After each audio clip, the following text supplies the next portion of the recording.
Hello everyone, and welcome back to the channel. Today we're diving into one of the most controversial and fascinating mysteries of forbidden archaeology, the Dropa Discs.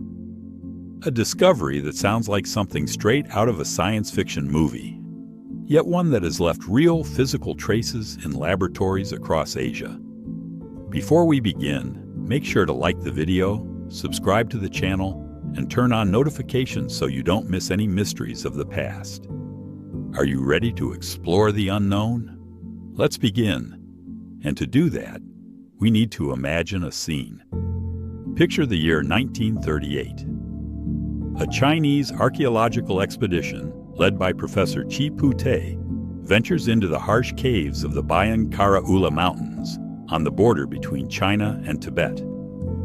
They are not searching for treasures or relics. They are simply looking for shelter. But what they find will forever change their understanding of the world. Hidden inside a network of interconnected caves, they discover something inexplicable. Skeletal remains of beings with unusually large skulls and small, fragile bodies. And beside them, hundreds of stone discs. Not decorative objects, but discs engraved with an incredibly fine script. So small it almost defies the human eye. This was the first clue to a mystery that goes far beyond known history.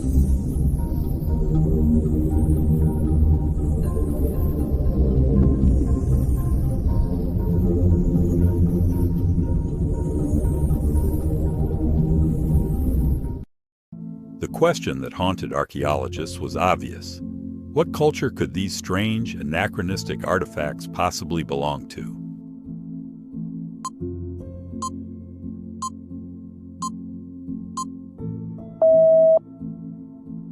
None that we know of.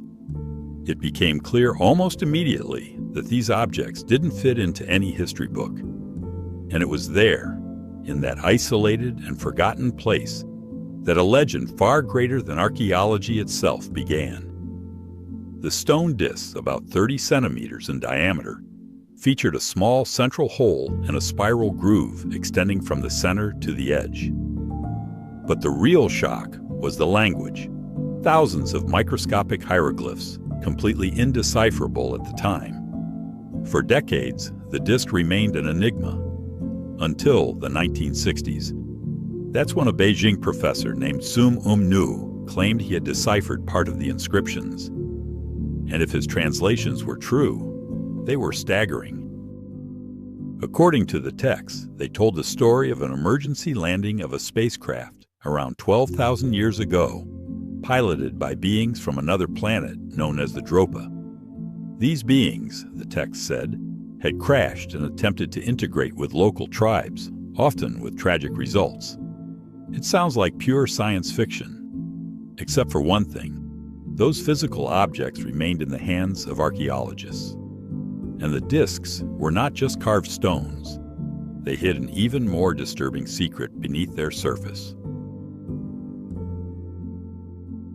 When analyzed in laboratories, the discs behaved in bizarre ways, almost as if they were designed to transmit or receive signals. What made them resemble electronic components?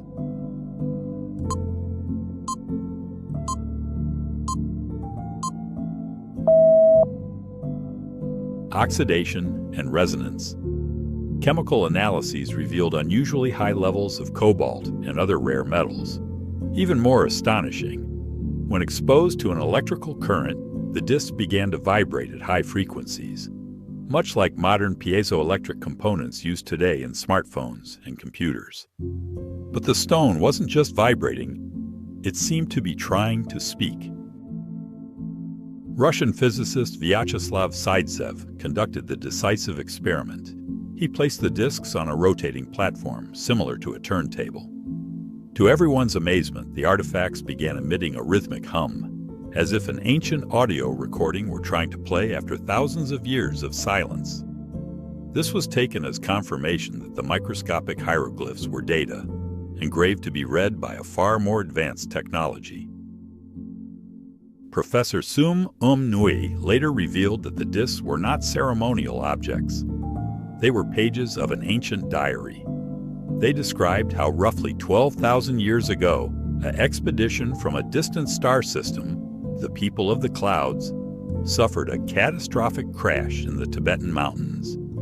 Their damaged spacecraft became their prison. Imagine these beings, fragile, just over 1 meter tall, with large heads and deep eyes, stranded in a wild and primitive world. The text described their sorrow as they watched the night sky, knowing they would never return home. They attempted to communicate with local tribes, the Han and the Kam, but were met with fear. Persecuted for their appearance, the Dropa were forced to retreat into the depths of the caves. There, they engraved their story onto stone discs, hoping that one day a civilization advanced enough might understand them. The message described desperate attempts to repair navigation systems, but the rare metals they needed did not exist in the Tibetan mountains. They were prisoners of a world that saw them as monsters. The text speaks of nights spent observing constellations, pointing to a specific region of the sky from which they came, a detail that, if confirmed, would rewrite everything we know about ancient astronomy. But the story takes a dark turn once these discoveries became public. In the 1970s, the world began to forget. Professor Sum Nui was silenced, and the artifacts, one by one, began to disappear. They weren't just moved, they were erased from official records. Today, one burning question remains. Why erase the evidence of such an epic-changing event, just as our technology became capable of analyzing it properly? What do you think is the real reason behind the disappearance of the Dropa Discs?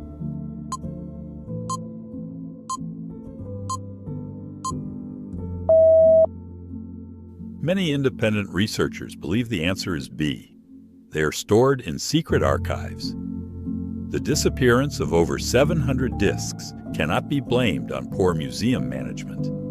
It was systematic removal. Perhaps the frequencies they emitted when electrified, those piezoelectric vibrations, were the key to an energy source we are not yet allowed to use. The Dropa vanished into caves 12,000 years ago. Their discs vanished into government vaults just 50 years ago. But the mystery remains etched in stone and in the few surviving photographs. Maybe one day, those discs will vibrate again, revealing the final part of a message still waiting to be heard. What do you think? The mystery of the Dropa Disc continues to challenge us across time. Leave a like, share this video, and subscribe to the channel so you don't miss future journeys into the unknown. And tell me in the comments what you really think happened to these artifacts. Were they hidden out of fear or to protect a technology too powerful for the world? Thank you for exploring history and mystery with me.